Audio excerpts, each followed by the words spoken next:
چونکہ مسلمان قسم کشی کے حال میں تھے، حضور نے اسلامی ریاست کی حفاظت کے لیے فنڈ ریزنگ کا اعلان کیا۔ حضرت عمر گھر پہنچے، اپنے ساری پراپرٹی کو جمع کیا، اپنی ساری دولت کو جمع کیا، اور آدھی چیزوں کو بچوں کے لیے رکھا اور آدھا مال اٹھا کر دہلی میں حکومت پر پہنچے۔ دل میں خود تھے کہ ہر بار وہ صحابہ کا بیٹا آگے نکل جاتا ہے، اب کی بار وہ صحابہ کے حالات، بیٹے کے حالات اتنے اچھے نہیں ہیں، میں اب آگے نکلوں گا، یہ دل ہی دل میں خود تھے۔ ادھر حضور کے سیکرٹری خزانہ سرور کائنات کے فنانس منسٹر کا نام تھا حضرت بلال۔ حضور صلی اللہ علیہ وسلم کی ریاست کے وزیر خزانہ کا نام حضرت بلال تھا۔ ان کی آواز حضرت صدیق اکبر کے کانوں تک بھی پہنچے، وہ گھر پہنچے، اپنا تن کا لباس اتارا، ٹانٹ کا لباس پہ بدل کیا، کپور کے کانٹے لگائے۔ ابن عساکر کہتے ہیں گھر کی دیواروں پر ہاتھ پھیرا کہ کوئی سوئی پیچھے نہ رہ جائے، سارا مال اپنے کندھے پر رکھا اور آستانہ محمد پر پہنچے۔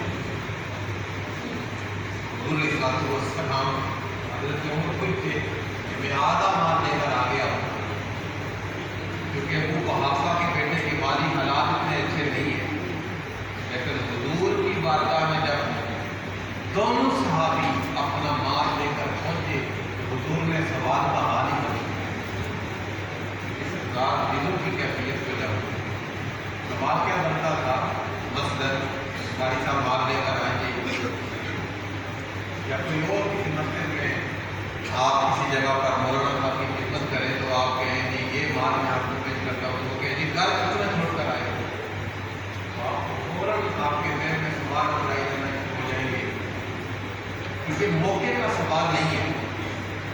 موقع کا سوال تو یہ ہے کہ آپ دعا کرتے، شکریہ ادا کرتے۔ حضور نے حضرت عمر آئے، حضرت ابوبکر صدیق آئے، دونوں سے پوچھا ما اب کیف لأہلک یا عمر، ما ترکت لأہلک یا عمر، ما خلفت لأہلک یا عمر۔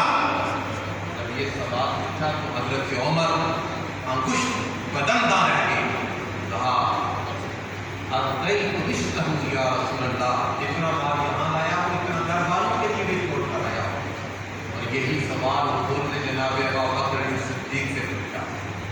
میاں صاحب فرماتے ہیں پیر ہوئی صدیق اکبر سن، پہلے یار پیارے حق جنا دے ساری یسلین اذ ہما فی الغار۔ ان سے بھی پوچھا